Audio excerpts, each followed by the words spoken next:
The first thing Naomi noticed that night wasn't the silence. It was the smell. Not bleach, not the faint trace of lavender the center used to cover age in medicine. This was different. Sharp, dry, like a match just after it burns out. She paused her cleaning cart in the hallway of Wing A, pressing the mop handle against her palm. A small red light on the wall blinked once, then went still again. The carbon monoxide alarm had been doing that for days, flickering like a tired heartbeat. Rick, the maintenance manager, had called it a glitch. Naomi didn't like glitches, not when old lives depended on steady machines. Down the hall, a call bell chimed. Room 12, Mr. Ellison, the wealthy donor everyone whispered about. The one who'd paid for the new therapy room and insisted on fresh lilies in his suite every Monday. He was kind to Naomi, always greeting her as Ms. Carter, like she mattered. When Naomi pushed open his door, the air felt heavier.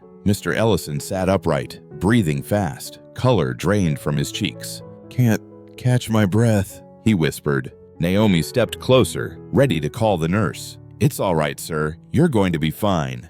His monitor blinked softly. The numbers said he was stable, but his trembling hands told another story. Naomi opened the window a few inches, letting in the cold December air. The door swung open behind her. Rick's voice filled the room.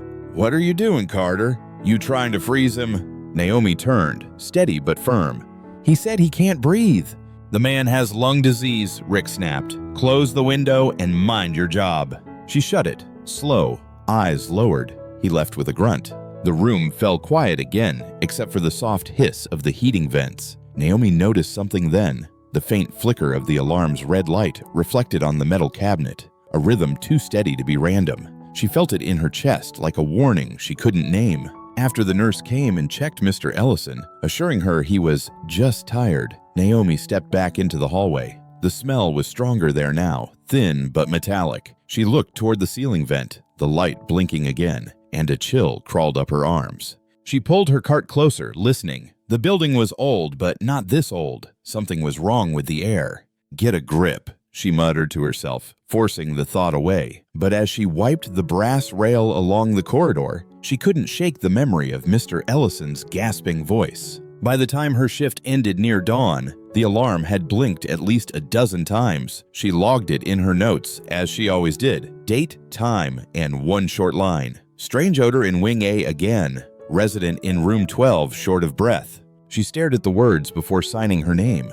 They looked harmless on the page, just ink and paper, but something inside her knew they meant more. Naomi gathered her things, ready to head home to her two children sleeping across town. As she pushed through the exit door, cold morning air brushed her face. She looked back at the building's dark windows. Inside, the heater hummed, steady and low. And somewhere in that quiet, something unseen was already spreading, slow, invisible, and deadly. But she didn't know yet that what she smelled tonight would change everything. The next night, the smell was back. Naomi noticed it as soon as she stepped into the east corridor. Faint, sharp, and wrong. The same red light blinked once, hesitated, and went dark again. She pushed her cart toward room 12. The hall was quiet except for the soft hum of the vents above. Inside, Mr. Ellison was awake, sitting near the window, his blanket wrapped tight around his thin shoulders. "Evening, Mr. Ellison," Naomi said gently. "How are you feeling tonight?" He tried to smile. "Better during the day," he said. "But once that heat kicks in," he shook his head. "Feels like I'm breathing smoke." Naomi frowned. "Did you tell Nurse Paula?" "She said my lungs are old," he whispered. "Maybe she's right." Naomi nodded, hiding her worry. She'd seen patients like him before, steady during daylight, gasping after midnight. Something about that rhythm didn't sit right. She finished wiping the shelves and stepped into the hallway. Rick was there, clipboard in hand, eyes narrow. "You again," he said. "What's with you and that alarm light? It's a faulty sensor. You keep writing it up, it just makes extra work." "It keeps flashing," Naomi replied, calm but firm. "Maybe we should test the vent, just to be safe." Rick gave a short laugh. "We'll test it when the new unit comes in. Until then, stop worrying about things you don't understand."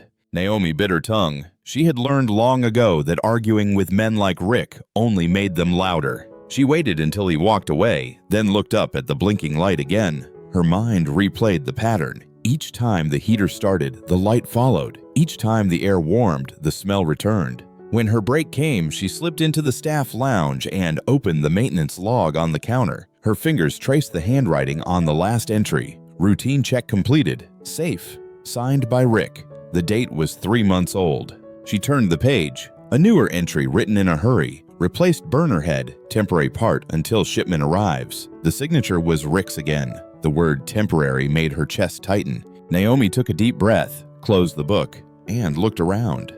The staff lounge was empty, the vending machine humming in the corner. She whispered to herself, temporary never means safe. Later that night, Mr. Ellison's call light blinked again. This time, the nurse arrived first. Just relax, Mr. Ellison, Paula said briskly. The doctor says your oxygen levels are fine. Naomi stood quietly at the doorway, watching. The monitor glowed calm green, numbers steady, but she could hear the faint rasp in his breath. It wasn't the lungs, she thought. It was the air. After the nurse left, Naomi stepped closer and spoke softly. I'll keep an eye on you tonight, okay? He nodded, too tired to answer. Naomi stayed a moment longer, listening to the hum of the vent, the steady exhale of warm air. Her instincts screamed that something was poisoning it. Back in the hallway, she wrote another line in her notebook. Smell stronger when heat runs. Mr. E breathing worse. Possible link. She stared at the words, then added a question under them. What if it's not the disease at all? The question stayed with her for the rest of the night, echoing louder than the sound of her mop against the floor.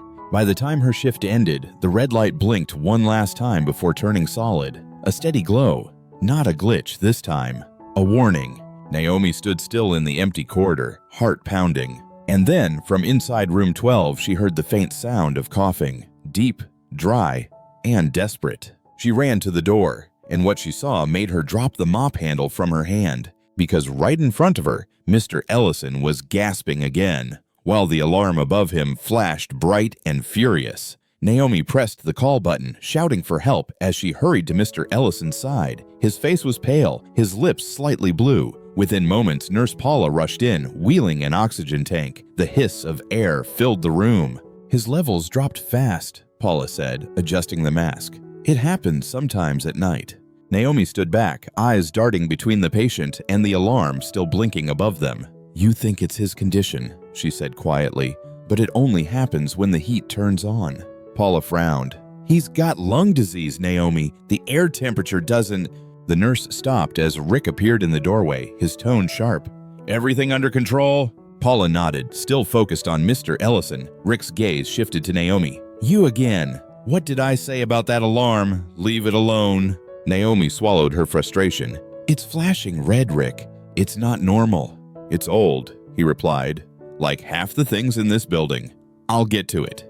Then test it, she said, her voice rising despite herself. You said you'd replace the part months ago. Rick's jaw tightened. You here to clean floors or run my maintenance schedule? Paula glanced between them, uncomfortable. Naomi bit back a response, turning away. But as Rick left, she caught something. A small clipboard tucked under his arm, the maintenance log she'd seen the night before. Later, when the hallway emptied, Naomi passed the office where he'd dropped it. The door stood slightly open. She hesitated, then stepped inside. The log lay on the desk, open to the last page. Her eyes moved quickly over the lines. Replaced burner head with alternate part. Next check, pending shipment. But the replacement part number didn't match the brand listed for the system. She flipped back through older pages. Rick's name appeared over and over, signing off inspections that should have involved outside contractors. Every month, the same note. Safe.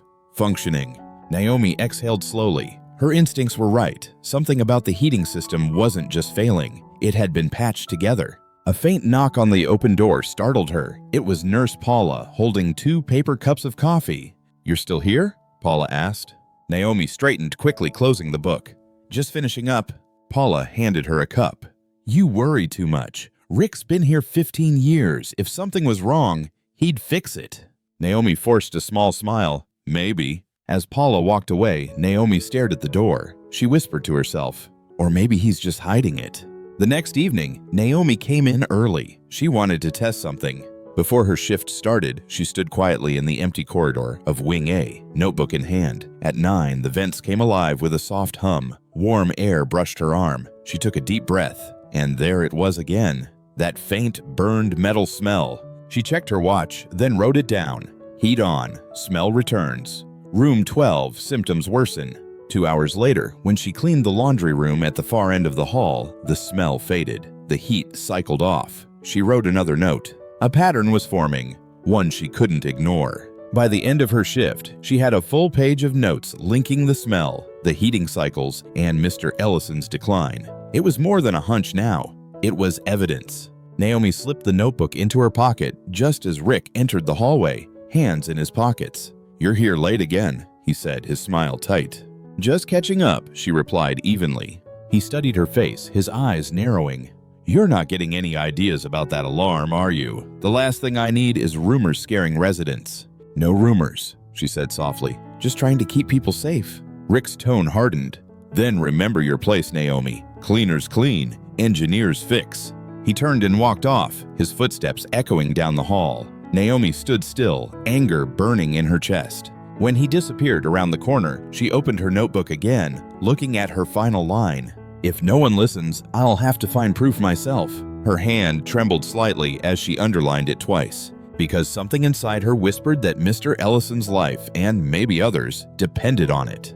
By the next week, the nights had grown colder. Naomi layered her sweater beneath the blue uniform and carried her cart down the silent corridor of Wing A. Every step echoed. The residents were asleep, the lights dimmed to amber, and the vents whispered above her head. She slowed near room 12.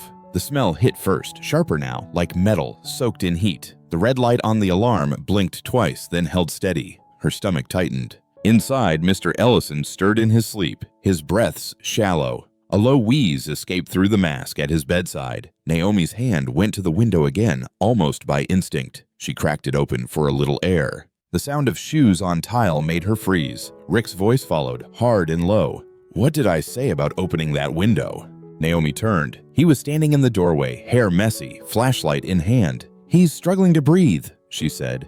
"The air in here, something's wrong." Rick stepped closer. "What's wrong is you ignoring orders. You want the residents catching pneumonia? Close it." She closed it, but her anger stayed hot behind her eyes. "This building needs fresh air," she said quietly. "This building needs discipline," he shot back. "You think you're a doctor now?" The words stung, but Naomi stayed calm. "No, just someone who notices when people can't breathe." He shook his head, muttering as he left, "Keep testing me, Carter, and you'll be out that door." Naomi waited until his footsteps faded. Then she looked up at the vent again. The steady hum of warm air filled the room, carrying that same bitter scent. She whispered, "If no one else will check, I will." An hour later, in the hallway, she saw a resident from the next room holding the wall for balance. "You all right, Mr. Jenkins?" she asked. "Just dizzy," he said, forcing a smile. "Probably the heat. Makes my head spin." Naomi helped him back to his bed. Another note for her list. Same hallway, same time of night, same symptoms. When she returned to her cart, Nurse Paula was there, looking uneasy. "Rick said you caused a scene again," Paula murmured. "I opened a window so a man could breathe," Naomi replied. Paula lowered her voice. "You need to be careful. He's already complained to management once this week. Don't give him another reason." Naomi sighed, frustration bleeding into exhaustion. "If that alarm goes off for real, it'll be too late." Paula didn't answer. She just turned away. Near 2 in the morning, a faint beeping filled the hall. One alarm, then another. The red lights flashed in rhythm like heartbeat warnings. Naomi's pulse raced. She followed the sound to the center of Wing A and stopped. Smoke. No. The air felt thick, heavy, invisible but suffocating. Her skin prickled as she realized it wasn't smoke. It was gas, the same smell, stronger than ever. She grabbed her master key and ran to Mr. Ellison's room. His monitor was screaming now, oxygen levels falling fast. "Nurse Paula," she yelled, pressing the emergency call. "He's not breathing right." Paula rushed in, calling for backup. Rick appeared moments later, face pale in the flashing red lights. Naomi pointed upward. "The vents! Shut them off!" Rick hesitated. "It's a sensor malfunction." "Then explain why everyone on this wing is coughing," she shouted. Before he could respond, the alarm blared louder, echoing through every hallway. Residents began opening their doors, frightened, calling for help. Naomi moved fast, guiding them toward the exit, pulling wheelchairs, shouting for windows to be opened. The cold night rushed in, mixing with the thick warmth that made her head spin. "Carter, stop!" Rick barked. "You can't just open everything!" Naomi turned to him, breathless, furious. "If I'm wrong, you can fire me. But if I'm right, you're about to kill someone." Her words hung in the air like a challenge. And in that moment, amid the flashing lights, the rising panic, and the gasping breath of a dying man, Rick froze. He didn't move. Naomi did. She ran back to the wall panel, hit the emergency switch, and shut down the heating system herself. The hum stopped. Silence filled the corridor. Then, slowly, the alarms began to fade. Nurse Paula looked at her, eyes wide. "Naomi, what did you do?" Naomi swallowed hard. "I just opened the air." The hall smelled cleaner already. But as she turned to look back at Rick, his face pale, his jaw tight, she knew this was far from over. Because in front of everyone, she had just defied her boss and exposed something none of them could ignore. The next morning, the center buzzed with tension. Staff whispered in corners. Residents talked about the alarm that woke them in the middle of the night. Naomi walked through the hallways with tired eyes and quiet resolve. She could feel the stares following her, some curious, some angry. Rick's office door was closed when she passed. Inside, muffled voices argued. She caught only fragments. Protocol. Overreaction. Cost. Her name came up once, sharp as a knife. When she clocked in for her shift that night, Nurse Paula waited by the supply closet. "They're saying the alarm was false," Paula said quietly, "that the sensors tripped from cleaning fumes." Naomi froze. "You know that's not true." Paula looked away. "Rick wrote the report, the director signed it. So it was done, neatly filed, explained away." Naomi nodded, more to herself than to Paula. "If they won't see the truth, I'll make them." After Paula left, Naomi slipped into the maintenance wing. The smell of dust and oil filled the narrow space. Old pipes ran along the ceiling, warm to the touch. She found the heating unit that served Wing A, an aging metal giant humming softly. A clipboard hung from the side with handwritten logs. She flipped through them under the dim bulb light, each inspection signed by Rick, each labeled safe. But near the bottom of the stack, a tag caught her eye. Temporary burner installed, permanent replacement delayed. The date matched the month Mr. Ellison's symptoms began. Her heartbeat quickened. She crouched beside the unit, running her hand along the pipe connection. The seal was thin, uneven, patched with some kind of gray tape. She felt a faint warmth escaping through the seam. She whispered to herself, "You cut corners to save money." A sound behind her made her spin around. Rick stood in the doorway, flashlight beam slicing through the dark. "What are you doing back here?" His tone was calm, but his jaw was tight. Naomi rose slowly. "Checking what you called safe." He stepped closer. "You don't belong here. If management finds out you're wandering in maintenance areas, they'll finally see what's killing people," she interrupted. Rick's voice sharpened. "Enough with your drama. The alarm was false. You scared the residents for nothing." "Then why does this pipe leak heat?" she demanded. "Why is the part number different from what's approved?" He hesitated, just for a second. That second told her everything. "You think you know how this place runs?" he said. "You think we have the budget for gold standard parts? I kept this building working while people like you just mop the floors." Naomi met his glare without blinking.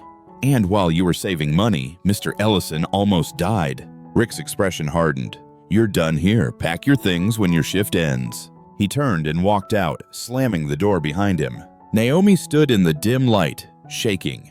Anger, fear, and something deeper twisted inside her. Not just for herself, but for the people sleeping above, breathing the air this man had poisoned with negligence. She looked down at the clipboard still in her hand. The inspection pages fluttered slightly under the vent's breath. She tore the bottom sheet free, folded it, and slipped it into her pocket. Proof. Back in the hallway, she passed Paula, who whispered, "Naomi, what happened?" Naomi just shook her head. "Nothing yet, but it will." That night, she stayed late again. After finishing her rounds, she sat in the staff lounge, her old notebook open. She reviewed every detail she'd gathered. The smell, the timing, the symptoms, the part replacement, the alarm. It all fit together like a puzzle no one wanted to finish. She closed the notebook and looked out the window at the frost creeping along the glass. The reflection showed her tired face, framed by the dull fluorescent light. "They don't see you," she whispered. but you see everything." Her mind went to Mr. Ellison lying in that room, still breathing the same air. She thought of the others, frail, trusting, unaware. She reached into her pocket and touched the folded inspection sheet. A decision hardened inside her. If the truth had to come out, she'd be the one to bring it into the light. But what Naomi didn't know was that someone else in the building already knew about her little investigation. The following evening, Naomi came in earlier than usual. She'd slept barely a few hours, her mind turning over the same thought again and again. If I can prove it, they can't ignore me. She tucked her small notebook into her apron pocket and walked toward Wing A. The air was colder tonight, sharp enough to sting her throat. Every step she took echoed faintly, the hall still half dark before the night staff arrived. As she neared the lounge, she heard voices, Rick's deep, steady tone, and Paula's softer one. She slowed, staying just beyond the doorway. "She's obsessed," Rick was saying, writing notes, snooping through maintenance. "She's trouble, and if the director hears—" "Rick, maybe she's just trying to help," Paula said. "Help?" he scoffed. "She's one more step from getting herself fired. I'm warning you, keep her quiet." Naomi stepped back, pulse racing, so Paula knew, or at least suspected. When the voices faded, she entered the lounge. The air smelled of burnt coffee and lemon cleaner. She sat at a small table, thinking. She couldn't keep arguing with Rick or the nurses. She needed proof no one could deny. Her gaze drifted to the small maintenance closet nearby, where she kept her cleaning supplies. Inside, taped to the wall, was her old portable gas detector, the one she'd bought years ago after working a short stint cleaning construction sites. It was scratched, a little outdated, but it still beeped when air turned bad. She grabbed it and tested the battery. A single green light blinked, working. That night, she moved carefully through Wing A, pretending to mop as usual. Whenever the heat clicked on, she crouched near the vents, holding the small device close. At first, it stayed silent. Then, as the warm air flowed, it gave a faint, high-pitched chirp. She glanced around. The corridor was empty. Moving from room to room, she took small readings, writing each down in her notebook. Room 10, quiet. Room 11, quiet. Room 12, the sound returned, sharper this time. Mr. Ellison was awake, reading by the dim lamp beside his bed. He smiled weakly. "Still working late, Miss Carter?" "Just keeping an eye on things," she said. "How are you feeling tonight?" He coughed lightly. "Better when the window's open. They don't like it, but the air feels cleaner." Naomi nodded. "You might be right about that."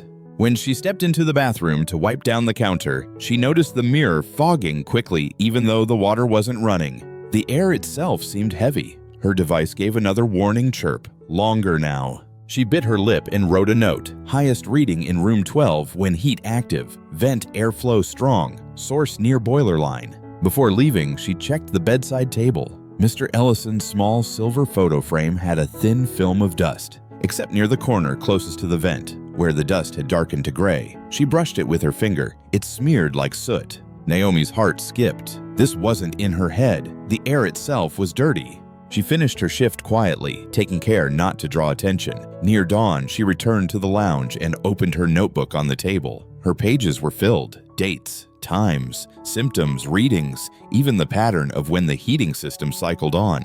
It was all there, enough to make anyone listen, if she could find someone who would. As she gathered her things, the sound of footsteps made her freeze. Rick stood in the doorway, arms crossed, face unreadable. "You're here early," he said. "Just finishing my notes," Naomi replied. He eyed the small device on the table. "What's that?" "Personal safety monitor," she said evenly, "for air quality." Rick smiled without warmth. "You really think you're smarter than everyone else here, don't you?" Naomi met his gaze. "No, I just pay attention." For a long moment, neither spoke. Then he stepped forward, lowering his voice. "Careful what you're looking for, Carter. Sometimes when you dig too deep, you find things that get you hurt or unemployed." He turned and walked out. Naomi sat there, heart pounding. His words weren't a threat. They were a warning. But she wasn't backing down. She picked up her notebook, pressed it against her chest, and whispered to herself, "You can scare me, Rick, but you can't silence me." She had the proof now. The only thing left was to make them see it. But she didn't realize that by the next night, someone else would get to her evidence before she could. Naomi arrived for her next shift with a knot in her stomach. Her small gas detector was gone. She'd searched her locker, the supply closet, even behind the shelves where she sometimes hid her purse. Nothing. She knew who had taken it. Rick had been too calm that morning, too polite when he passed her in the hallway. He even smiled. It wasn't kindness, it was confidence, the kind that came from thinking he'd already won. By 9 that night, the vents were humming again. The smell, bitter, metallic, had returned. Naomi pushed her cart down the corridor, pretending to clean, but her mind was on fire. Without the device, she had no proof, only her notes, tucked deep inside her pocket. When she reached room 12, Mr. Ellison was half asleep in his chair, the book on his lap slipping from his hand. "Evening, Mr. Ellison," she whispered. He stirred weakly. "It's worse tonight," he said, voice barely audible. Naomi stepped closer. His skin looked pale under the lamp. She could hear a faint rasp in his breath. Her heart clenched.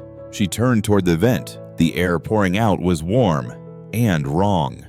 Her throat burned after a single breath. She walked into the hall. The red light above the doorway flickered once, then blinked rapidly, faster and faster, until it turned solid. A sharp alarm began to sound. Nurse Paula appeared from the far end of the corridor, eyes wide. "What is that?"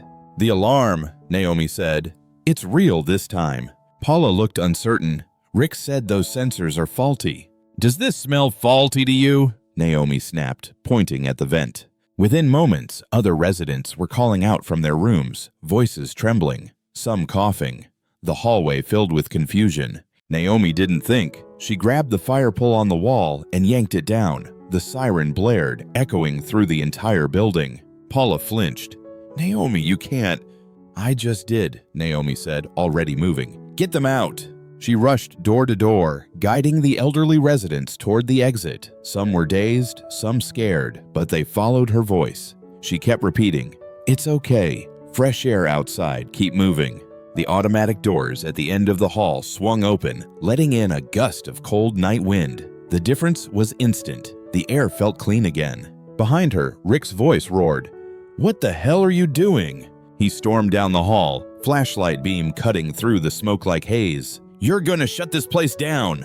Naomi faced him squarely. "It's already shutting down, Rick. Look at them." He glanced past her, saw the line of residents bundled in blankets near the doorway, coughing, pale, frightened. For the first time, his expression faltered. "You don't know what you've just done," he said. "I stopped you from killing someone," she replied. Before either could speak again, an ambulance siren wailed outside. Red and blue lights flashed through the lobby windows. Paramedics rushed in, checking residents one by one. One of them paused near the entrance, looking up at Rick. "Carbon monoxide," he said. "Readings are high inside. You need to shut your system off now." Rick's mouth opened, but no sound came out. The paramedic turned to Naomi. "Who pulled the alarm?" "I did," she said quietly. He nodded. "Good call. You just saved lives tonight." Rick looked at her, disbelief and fury mixing on his face. "You don't understand. This'll ruin everything." Naomi didn't let him finish.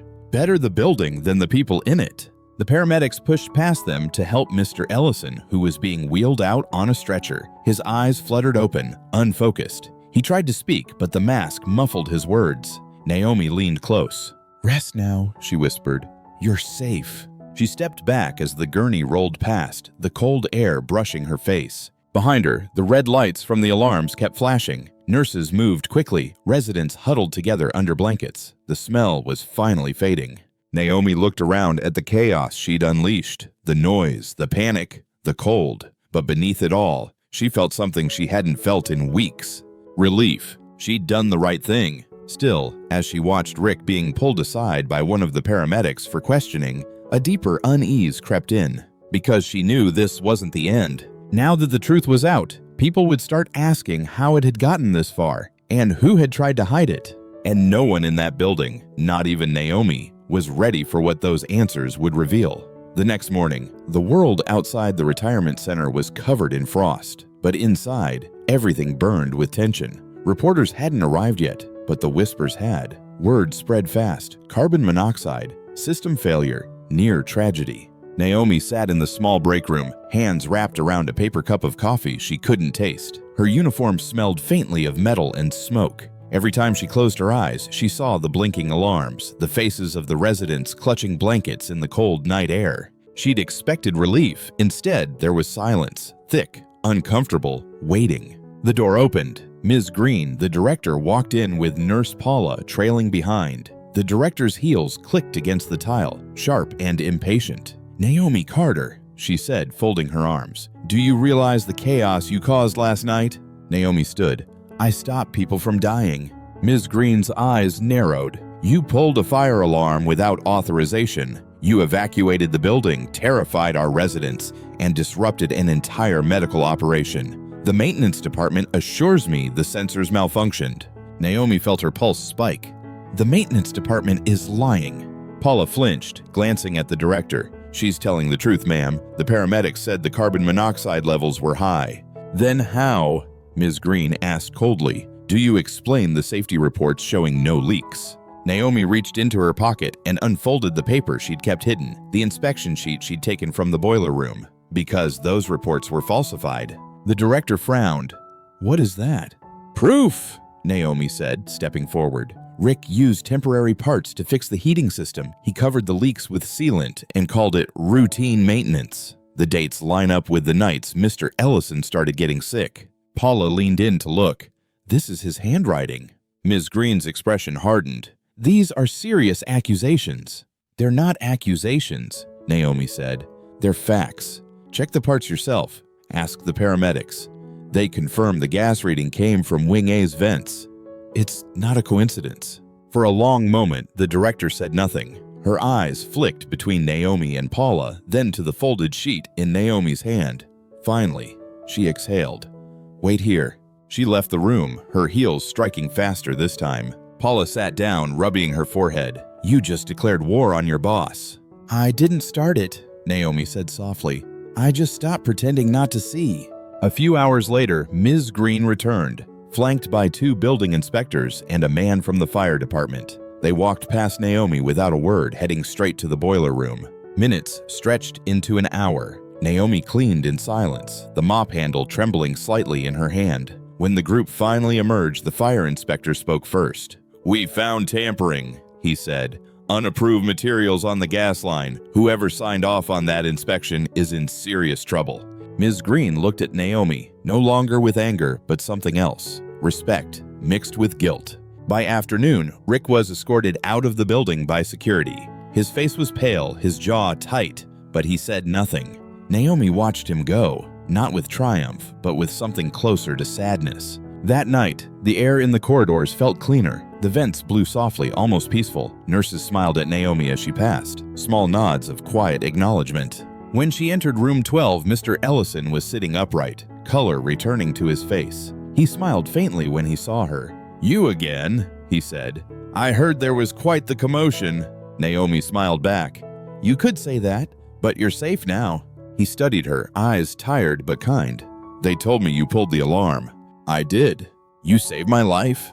Naomi looked down, her voice gentle. "I just listened to the building when no one else would." Mr. Ellison chuckled weakly. "Then maybe that building owes you more than anyone here." Outside his window, snow began to fall in slow, quiet flakes. The world looked softer somehow, still cold but clean. Naomi stood there for a moment, watching it drift down. Everything she'd risked, her job, her reputation, had been worth it. But even as relief settled over her, she knew something else had changed. She'd crossed an invisible line, one she could never go back from. The woman who used to move unseen through hallways was invisible no longer. And by the next morning, the whole town would know her name. By sunrise, the retirement center was quiet again, but everything inside it had changed. Rick was gone. The heating system was shut down for inspection, and workers in orange coveralls were already replacing pipes Naomi had walked past 100 times. Naomi arrived early, unsure if she still had a job. She walked through the front doors expecting security to stop her, but instead Ms. Green met her in the lobby. The woman who had once looked at Naomi as just another uniform now carried an expression she couldn't hide: relief. "Miss Carter," she said, "we owe you an apology." Naomi waited, unsure what to say. The fire department confirmed everything. Those unapproved parts could have caused multiple fatalities. You did the right thing. Naomi felt her throat tighten. "I just didn't want anyone to get hurt." Ms. Green nodded. "And because of you, they didn't. The board will be reviewing your position here, but for now, take the day off. With pay."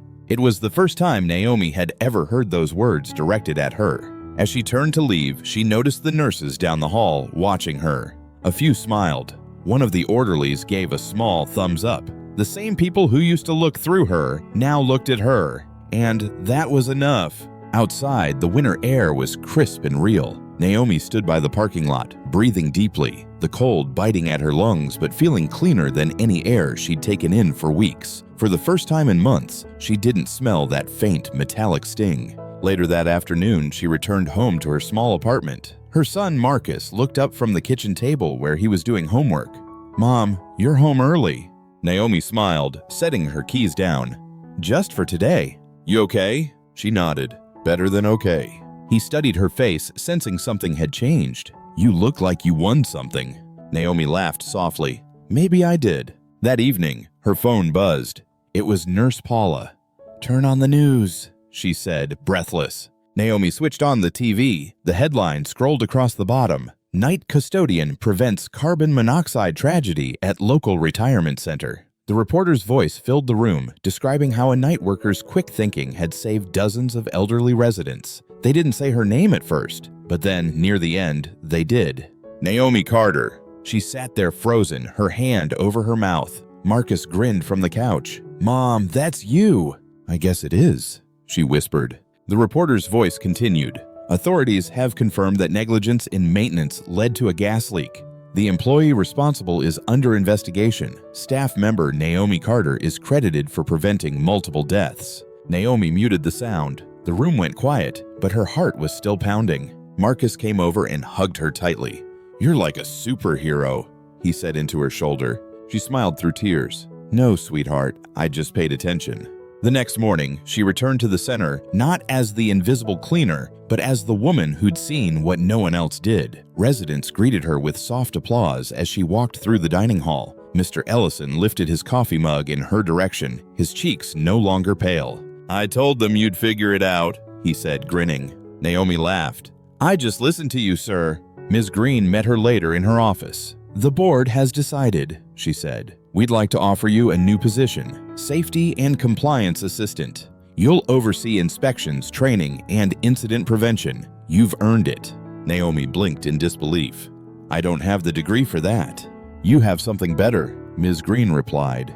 "The instincts that kept this building alive." Naomi took the offer letter in her hands. For a moment, she thought of every night she'd scrubbed floors while others walked past her without seeing. Every time she'd swallowed her voice. Every time she'd been told to stay in her place. Now her place was wherever she decided it to be. That evening, when she finished her shift, the sunset bled orange through the tall windows. Naomi stood in the doorway for a long moment, watching the light touch every corner of the hall she used to clean. The vents hummed softly above her, steady, safe, and clean. For the first time, the air didn't just carry warmth, it carried peace. Naomi had fought for it, and finally, she could breathe again.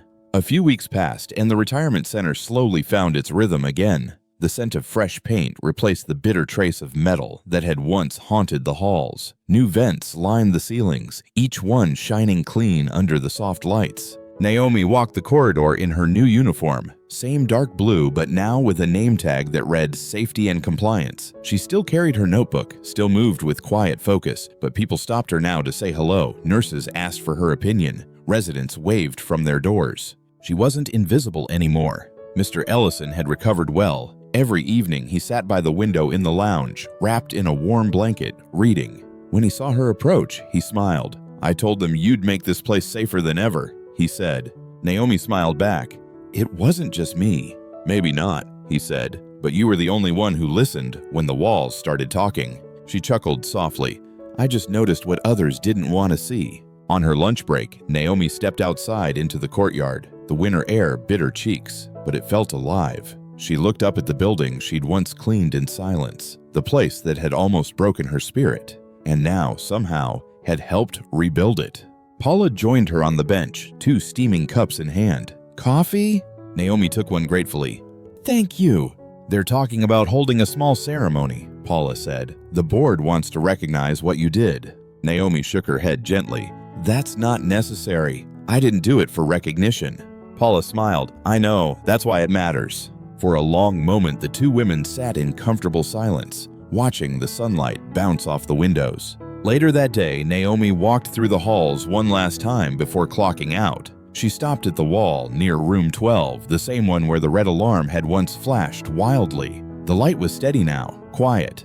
She reached out and touched the smooth plastic cover, feeling the faint hum of safety beneath her palm. It reminded her of that night, the fear, the noise, the chaos, and the moment she'd chosen to act. Not because it was her job, but because it was right. As she left for the evening, she caught her reflection in the lobby glass. The same tired eyes, maybe, the same hands that once scrubbed floors. But the woman looking back carried something new, self-respect, the quiet kind that doesn't need applause. When she reached the parking lot, Marcus was waiting in the car, waving. His smile warmed her more than the coat around her shoulders. "You ready, Mom?" he called out. Naomi slid into the passenger seat, exhaling deeply. More than ready. They drove away as the last orange light of sunset brushed the roof of the building. The world outside was calm, and for once, so was she. In the rearview mirror, the retirement center stood tall against the fading sky. No longer just a place of work, but a reminder of what courage could do when no one else was looking. Naomi turned to her son, her voice gentle but certain. "Marcus," she said, "never let anyone tell you your voice doesn't matter. Sometimes the smallest voice is the one that saves everyone." He nodded, watching her with quiet pride. And as the city lights began to flicker ahead, Naomi smiled to herself. The fight was over, but the lesson would stay. Because in the end, what truly saved them all wasn't luck or authority. It was courage, observation, and a woman who refused to stay silent when it mattered most. Do you believe that courage and respect are worth more than money or power? Thank you for watching. See you next time here on Power and Karma.